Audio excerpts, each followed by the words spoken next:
as y'all bet in the video today, we got the Warriors should have never won a championship. We finna see what they talking about. I mean, like, I feel like they should have won, but we finna see what he say in his video and why he say what he say. So yeah, different ways to say it, but it was a special year, all things considered. And a new experience for me, Draymond Loon. Try to make the most of it. Come back, bottle this up. Everybody make the right strides, take advantage of the summer, and don't want to see us next year. 1 day later. It's over. The Golden State Warriors return to a familiar place. They're on top of the NBA world. The 4th title in 8 years. The Dubs dynasty is still very much alive. He called it. Against all odds, the Warriors are now the 2022 NBA champions. Somehow, this team that was dead in the water just 2 seasons ago has been crowned NBA champions. They were down but this team deep had in no that business bit, even being here in the first place. This Warriors team Clay was never supposed to win this championship. A roster full of like, has-beens and fringe players making a run at a championship, it's impossible. It's not crazy how them niggas did. I ain't expect the Warriors to win. It should have been impossible. But they've got Stephen Curry. And as I was watching Steph completely dismantle the Boston Celtics on their home court to close out the finals, I thought to myself, I'll more than likely never see another player like this in my lifetime. What Steph is doing cannot be duplicated or repeated. He is truly a one of one. And I think it's time we take a closer look at where he ranks among the greatest players to ever play this game. Because the Warriors should have never won this championship. Today's video is brought to you by SeatGeek. SeatGeek is a ticketing app that makes buying tickets faster and easier than ever before. I'm already knowing. Final seconds here. Get your bag, bro. Get your bag, bro. I ain't gonna like get your bag, bro. You got it. There's the buzzer. There's a new dynasty in the NBA. The Golden State Warriors champions once again. Back-to-back titles, 3 in 4 years. And the latest with a sweep. Do y'all remember exactly where you were and how you felt when this happened? Nah, for real though. I vividly remember watching the Warriors dismantle the NBA year after year on their way to an all but certain Cleveland versus Warriors, bro. I remember sitting idly by as my favorite player was getting walked out of the building in the finals. It was inevitable and it felt perpetual, like the reign of the Golden State Warriors was never going to end, and I would spend the rest of my days watching this unbeatable, unstoppable Goliath of a basketball team make quick work of every single organization that stood in their way. I felt hopeless. The Warriors pushed me to the brink of insanity, and it was never going to end. Or at least that's what I thought. Ibaka trying to stay with Durant, knocks it away, and Durant's limping. Durant goes down, holding his leg. Yeah, bro. Thompson running the floor, and a foul. And Thompson grabs his left knee. I remember that shit. And he closed out on a shooting hand stop. Curry hand, bro. I remember that shit. He's holding that left wrist.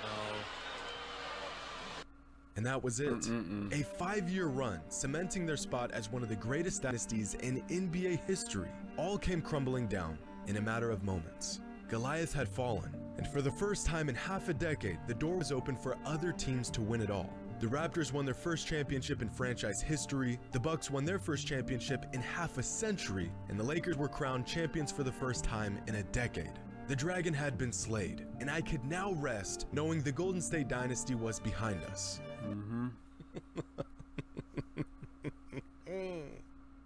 6 NBA finals in 8 years, 4 NBA championships, a remarkable run by any measure that only a handful of teams in the history of NBA have accomplished. Congratulations, you are the 2022 NBA champions. I couldn't have been more wrong. Because somehow, despite injuries and roster changes and ups and downs and everything in between, the Warriors are champions once again. We said they were getting too old. We said they were too injury prone. We said the roster looked like a G League team. We said they couldn't win without Kevin Durant. And they proved us all wrong. Just last season, if you told me the Warriors were going to win another championship, let alone a championship this season, I would have checked you into a mental institution.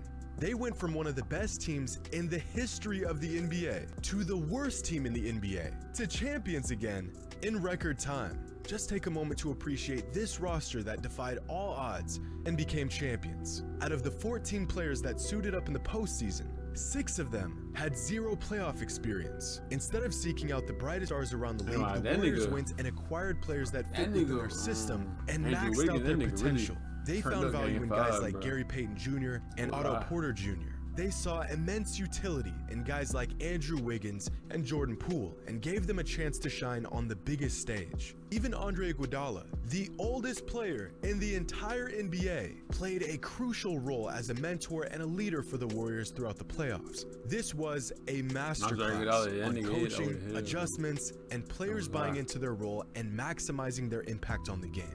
The catalyst of this improbable run, the once-in-a-lifetime talent of Stephen Curry.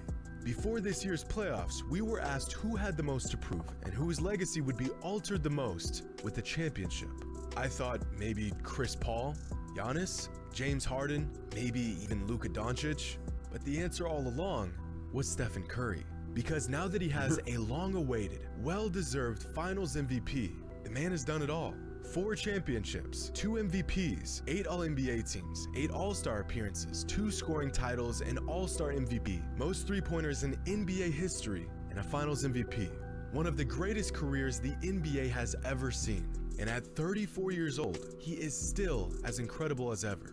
Now, as NBA fans, we have an unhealthy obsession with all-time rankings, moving players around on our all-time list every other week like some sort of sick game of musical chairs. But if we're going to be honest with ourselves, I think we can all agree that there are a handful of players that remain a step above everyone else. And these are those players. Now, where you choose to rank these players will be different depending on who you ask. Personally, I have them ranked like this. Now, this all-time top 10 has virtually remained the same for years. The most recent player to be on this list was LeBron James, who's been on it for about a decade now. And before him, the most recent players to join this exclusive club were Tim Duncan and Kobe Bryant. Regardless of where you choose to rank these players among your all-time top 10, the players that make up this top 10 haven't budged in over a decade. Recently, I was tempted to add Kevin Durant to this list, but realistically, I couldn't bring myself to remove anyone in his place, so he remains on the outside looking in. But after this championship run by Stephen Curry and his entire season as a whole, the time has come. It's time we add a new player to this list. It's been a long time coming, and it's well deserved. Stephen Curry is now undebatably a top 10 player of all time, and this season has cemented his spot on this list. Every all-time player has won with their respective organizations. This is a definitive requirement of greatness, but only a few players made such a massive impact that the success of an entire franchise began and ended with them. Tim Duncan introduced winning basketball to San Antonio. They couldn't win before he got there, and they haven't won since he left. Michael Jordan didn't just win with the Bulls. He was the Bulls. Stephen Curry isn't just winning in a Warriors jersey. He is the Golden State Warriors. In 2009, he came into a struggling franchise, and over the last 13 seasons, he has turned them into a behemoth. See, it's one thing to come into a franchise that has seen success, one that has won before and has championship DNA. It is a completely different accomplishment to be drafted to a franchise that has never even sniffed a title and turned them into a dynasty. That's why I respect Russell did Curry, it, though, Mike did it, Duncan did it, and Steph has spent the last decade doing it as well. So they came but up, you don't have to watch Steph tear your favorite team apart to see his generational impact. Steph is as important to the Warriors' success as any player has ever been to any team in NBA history. Here's a chart of the top 10 players all time and how many wins they added to their respective teams over the course of their entire career. For example, throughout Wilt Chamberlain's career, his team won 7.5% more when he played versus when he didn't play.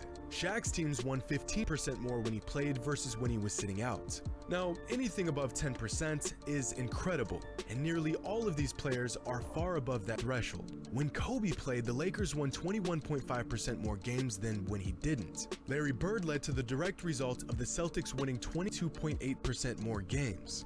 And, of course, the two players that had the largest impact on their team's success are Michael Jordan, and with a large gap above everyone else, LeBron James. But the most important, most impactful, game-changing player for any franchise in the history of the NBA is Stephen Curry. The Warriors win over 32% more games when Curry is playing versus when he's not. That is the equivalent of Steph adding an additional 26 wins for the Warriors over the course of each regular season of his entire career just by himself. But this isn't some sort of theoretical impact found by just using numbers. We have seen with our own eyes just how lost the Warriors are without Steph. 2 years ago, just 5 games into the Warriors season, Steph broke his hand and was sidelined for the remainder of the season. And in that season, the Warriors weren't just bad. They weren't just one of the worst teams in the NBA. They were literally, by far, the worst team in the entire league. The very next season, Steph returned to the lineup and the Warriors' winning percentage more than doubled. And, well, the rest is history. No matter which players come and go, regardless of how the roster changes around him, Steph remains at the center of one of the greatest dynasties in NBA history. The Warriors should have never won this championship.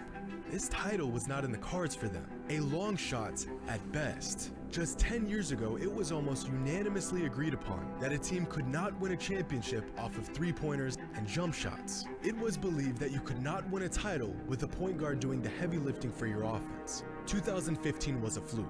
2016 was a blown lead. The next two, well, those don't really count, right? They had Kevin Durant. All they do is shoot threes. They'll never win again playing that style of basketball. The Warriors aren't even a true contender or be a finals. I wouldn't bet against us. I mean,